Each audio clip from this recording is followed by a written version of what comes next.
Saudi ജയിലിൽ കഴിയുന്ന കോഴിക്കോട് സ്വദേശി അബ്ദുൾ റഹീമിന്റെ മോചനം ഇനിയും വൈകും. കേസ് പരിഗണിക്കുന്നത് റിയാദ് കോടതി വീണ്ടും മാറ്റിവെച്ചു. വിവരങ്ങളുമായി ജലീൽ കണ്ണമംഗലം, ഒപ്പം തന്നെ കോഴിക്കോട്ട് നിന്ന് മിഥില ബാലൻ എന്നിവർ വിവരങ്ങളുമായി ചേരുന്നുണ്ട്. ആദ്യം ജലീൽ കണ്ണമംഗലത്തിലേക്കാണ്. ജലീൽ, ഇന്നെങ്കിലും അനുകൂലമായൊരു തീരുമാനം കോടതിയുടെ ഭാഗത്തുനിന്നുണ്ടാവും എന്ന പ്രതീക്ഷയിലായിരുന്നു എല്ലാവരും. ഇന്നത്തെ കോടതി നടപടികൾ എങ്ങനെയായിരുന്നു ജലീൽ? റീജിത്ത്, സൗദി ജയിലിൽ കഴിയുന്ന അബ്ദുറഹീമിന്റെ കേസ്, അതുമായി ബന്ധപ്പെട്ട വീണ്ടും നിരാശയാണ് ഇന്ന് ലഭിച്ചിരിക്കുന്നത് കോടതിയിൽ നിന്ന്. എന്താണ് മുമ്പൊക്കെ സംഭവിച്ചത് അത് തന്നെ ഇന്ന് സംഭവിച്ചിരിക്കുന്നു. റിയാദിലെ ക്രിമിനൽ കോടതി ഇന്ന് കേസ് പരിഗണിച്ചപ്പോൾ കേസ് വീണ്ടും നീട്ടിവെച്ചിരിക്കുകയാണ്. അതിനുള്ള കാരണം വ്യക്തമല്ല. നേരത്തെ പബ്ലിക് ഒഫൻസുമായി ബന്ധപ്പെട്ട കേസ് തീർപ്പാകാത്തതാണ് ഇത് നീട്ടിവെക്കാനുള്ള കാരണം എന്നാണ് നേരത്തെ പറഞ്ഞിരുന്നത്. എന്നാൽ ഇപ്പോൾ ഇത് നീട്ടിവെക്കാനുള്ള കാരണം എന്ന് വ്യക്തമല്ല.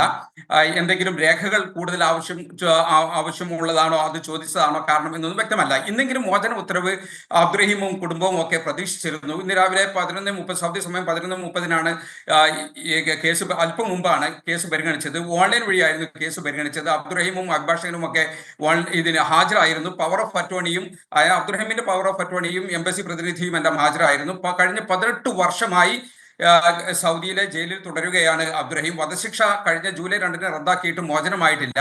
പലതവണ കേസ് മാറ്റിവെച്ചു. ഇനിയും കാത്തിരിക്കണം എന്നാണ് ഇന്ന് കോടതി നടപടിയിൽ നിന്ന് മനസ്സിലാകുന്നത്. മറ്റു തടസ്സങ്ങളൊന്നും കാണുന്നില്ല എന്നാണ് നിയമസഹായ സമിതി നേരത്തെ അറിയിച്ചിരുന്നത്. അതാണ് നാം പ്രതീക്ഷിക്കുകയും ചെയ്തിരുന്നത്. പുതിയ തീയതി, ഇനി കേസ് പരിഗണിക്കുന്ന തീയതി എന്ന് അല്പസമയത്തിനകം അറിയാൻ പറ്റും. 2006 സൗദി ബാലൻ കൊല്ലപ്പെട്ട കേസിൽ അബ്ദുറഹീം ജയിലിലാകുന്നത്. 15 മില്യൺ റിയാൽ നഷ്ടപരിഹാരം നാം എല്ലാം സ്വരൂപിച്ച് നൽകിയതിനു ശേഷമാണ് ഈ സൗദി ബാലന്റെ കുടുംബം അബ്ദുറഹീമിന് മാപ്പ് നൽകിയതും വധശിക്ഷ റദ്ദാക്കിയതും. ഇനി ആ കേസ് പരിഗണിക്കുമ്പോഴെങ്കിലും ഈ മോചന ഉത്തരവ് ഉണ്ടാകും എന്നാണ് പ്രതീക്ഷ അറിയിച്ചത്. ശരി, ജലീൽ കണ്ണമംഗലം വിവരങ്ങൾ നൽകുകയായിരുന്നു. മിഥില ബാലൻ കൂടി ആ വിവരങ്ങളുമായി ചേരുന്നുണ്ട്. അബ്ദുൾ റഹീമിന്റെ വീട്ടിൽ നിന്നാണ് മിഥില വിവരങ്ങൾ പങ്കുവെക്കാനെത്തുന്നത്. മിഥില, ഈ നിയമസഹായ സമിതി, കുടുംബം ഒക്കെ വളരെ പ്രതീക്ഷയോടുകൂടി ഇന്ന് കോടതിയിൽ നിന്ന് അനുകൂലമായൊരു തീരുമാനമുണ്ടാകും എന്ന പ്രതീക്ഷയിലായിരുന്നു. കഴിഞ്ഞ ജൂലൈ 2-നോ 3-നോ മറ്റോ ആണ് ഈ കേസ് റിയാദ് കോടതി റദ്ദാക്കുന്നത്. അന്ന് മുതൽ പ്രതീക്ഷയോടുകൂടി എല്ലാവരും കാത്തിരിക്കുകയായിരുന്നു ഈ മോചന ഉത്തരവ് ഉടൻ വരുമെന്ന പ്രതീക്ഷയിൽ. പക്ഷേ തുടർച്ചയായി ആ കേസ് മാറ്റിവെക്കുന്ന സാഹചര്യം ഉണ്ടാകുന്നു. എന്താണ് കുടുംബം, ഒപ്പം തന്നെ നിയമസഹായ സമിതിയൊക്കെ ഇതുമായി ബന്ധപ്പെട്ട് പ്രതികരിക്കുന്നത്? ഇതിൽ ഈ കേസുമായി ബന്ധപ്പെട്ട കൂടുതൽ വിവരം ഇപ്പോൾ നമുക്ക് ഇതിന്റെ രക്ഷാധികാരി അഷ്റഫ് അവർ സംസാരിക്കും. എന്താണ് മാറ്റിയ ഡേറ്റ് കിട്ടിയിട്ടുണ്ടോ? ഡേറ്റ് രണ്ടാഴ്ച സമയമാണ്. ഈ വരുന്ന ജനുവരി 15-നാണ് ഡേറ്റ് കിട്ടിയിട്ടുള്ളത്. ജനുവരി 15-ലേക്കാണ് മാറ്റിയത്. ജനുവരി 15-ലേക്കാണ് മാറ്റിയിട്ടുള്ളത്. 2 ആഴ്ച സമയമുണ്ട്. എന്താണ് കാരണമായിട്ട് അങ്ങനെ എന്തെങ്കിലും ഇൻഫർമേഷൻ നിങ്ങൾക്ക് ലഭിച്ചിട്ടില്ല? ഇപ്പോൾ ഡേറ്റ് മാത്രമേ നമുക്ക് കിട്ടിയിട്ടുള്ളൂ. മാറ്റി വെച്ചു, പിന്നെ നെക്സ്റ്റ് സിറ്റിംഗ് ഡേറ്റും കിട്ടി. അത്ര തീർച്ചയായും ഒരു നിരാശയാണല്ലോ ഇന്നും. നമ്മൾ അതിനുള്ള ശ്രമത്തിലാണ്. നമ്മളവിടെയുള്ള അഡ്വക്കേറ്റ്സുമായി ബന്ധപ്പെട്ട് അതിനുമായി ബന്ധപ്പെട്ട കാര്യങ്ങൾ ശ്രമിക്കുന്നുണ്ട്. അവിടെ റിയാദ് നിയമസഹായ സമിതിയുണ്ട്. റിയാദ് നിയമസഹായ സമിതിയുടെ ഒരു വക്കീൽ ഉണ്ട്. അദ്ദേഹത്തിന് കുറച്ച് കഴിഞ്ഞ് അതിൻ്റെ ഡീറ്റെയിൽസ് കിട്ടും. അപ്പോൾ ഡീറ്റെയിൽസ് കിട്ടുമ്പോൾ അതിൻ്റെ ഡേറ്റ് ജനുവരി 15 രാവിലെ 8 മണിക്ക് നമ്മൾ ഉണ്ട് സിറ്റിംഗ്. സൗദി ടൈം, ഇവിടുത്തെ 10:30 മണി അത്രേ ഉള്ളൂ. ഇനി വക്കീലിനായിട്ട് ഞങ്ങൾ മീറ്റ് ചെയ്ത്, നമ്മുടെ വക്കീലുണ്ട് ഇതിനൊക്കെ ഇന്നലേക്ക് ഹാജരായിട്ടുണ്ട് വക്കീലിൻ്റെ ഡീറ്റെയിൽസ് ഒരു അരമണിക്കൂർ കഴിഞ്ഞാൽ 1 മണിക്കൂർ കഴിഞ്ഞാൽ കോടതി നടപടികളുടെ ഡീറ്റെയിൽസ് നമുക്ക് കിട്ടുള്ളൂ. അപ്പോൾ അതിനെക്കുറിച്ച് പറയാൻ പറ്റുള്ളൂ. ബാക്കിയൊക്കെ നിങ്ങൾ പഴയ അതേമാതിരി തന്നെ സ്റ്റാറ്റസ്, ഒരു ചേഞ്ചും ഇല്ല. നമുക്ക് ഇന്ന് ഇരുന്നു, ഡേറ്റ് മാറ്റി, അതിൻ്റെ കാരണങ്ങൾ 1 മണിക്കൂർ കഴിഞ്ഞാൽ അറിയും.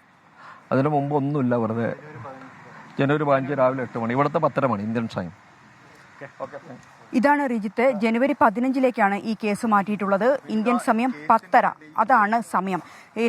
നമ്മൾ അല്പസമയം 2 മണിക്ക് ഈ വീട്ടിലെത്തിയ സമയത്ത് ഏറെ പ്രതീക്ഷയോടെയായിരുന്നു റഹീമിന്റെ ഉമ്മയും സഹോദരങ്ങളും എല്ലാം തന്നെ പ്രതികരിച്ചിട്ടുണ്ടായിരുന്നു. എന്നാൽ ഇപ്പോൾ നിരാശയാണ്. ആ ഉമ്മയുടെ മുഖത്ത് കണ്ണിൽ നിന്ന് വീണ്ടും കണ്ണുനീർ നമ്മൾ ഇന്ന് വീണ്ടും കണ്ടു. കേസ് വീണ്ടും മാറ്റിയിരിക്കുന്നു. വലിയൊരു സങ്കടത്തിൽ തന്നെയാണ് കുടുംബം ഇപ്പോൾ പറയുന്നത്. എന്താണ് കാരണം എന്നത് അരമണിക്കൂർ കഴിഞ്ഞാൽ മാത്രമേ നമുക്ക് കോടതി നടപടികളുടെ മറ്റു വിവരങ്ങൾ ലഭ്യമായിട്ടുള്ളൂ. നിലവിൽ ലഭ്യമായിട്ടുള്ള പ്രാഥമിക വിവരം ഇതാണ്. ജനുവരി 15-ലേക്കാണ് മാറ്റിയിട്ടുള്ളത്. ഇന്ത്യൻ സമയം രാവിലെ 10:30 ഈ കേസ് പരിഗണിക്കും എന്ന് മാത്രമാണ് ഇപ്പോൾ നിയമസഹായ സമിതിക്കും അറിവായിട്ടുള്ളത്. വലിയൊരു നിരാശ. ഞാൻ നേരത്തെ സൂചിപ്പിച്ചതുപോലെ തന്നെ 2 മണിക്ക് കുടുംബത്തിന്റെ മുഖത്ത് വലിയ സന്തോഷമായിരുന്നു. കാരണം കഴിഞ്ഞ തവണ സാങ്കേതിക കാരണങ്ങൾ തുടർന്നാണ് മാറ്റിവെച്ചതെന്നായിരുന്നു പറഞ്ഞത്. അതുകൊണ്ട് തന്നെ വലിയൊരു പ്രതീക്ഷ അവർക്കുണ്ടായിരുന്നു. ഇന്ന് ഈ ഒരു തീരുമാനം വന്നതിന് ശേഷം ഈ വീടിന്റെ മുറ്റത്തേക്ക് ഉമ്മ എത്തിയിട്ടുണ്ടായിരുന്നു. നിറകണ്ണുകളോടെയായിരുന്നു ഫാത്തിമ എത്തിയത്. വീണ്ടും കേരളം ആ നിറകണ്ണുകൾ കണ്ടു. ശരി, മിഥില ബാലൻ വിവരങ്ങൾ നൽകുകയായിരുന്നു അബ്ദുൾ റഹീമിന്റെ വീട്ടിൽ നിന്ന്. ഇന്ന് മോചനം സംബന്ധിച്ചൊരു തീരുമാനമുണ്ടാകും എന്നാണ് കരുതിയത്. പക്ഷേ കേസ് പരിഗണിക്കുന്നത് റിയാദ് കോടതി വീണ്ടും മാറ്റിവെച്ചിരിക്കുകയാണ്. ജനുവരി 15-ാം തീയതിയാണ് വീണ്ടും ഈ വിഷയം കോടതി പരിഗണിക്കാൻ പോകുന്നത്. ഇന്ത്യൻ സമയം രാവിലെ 10:30-ക്കാണ് പരിഗണനയ്ക്ക് വരിക. ഈ വിഷയം കോടതിയുടെ പരിഗണനയ്ക്ക് വരിക.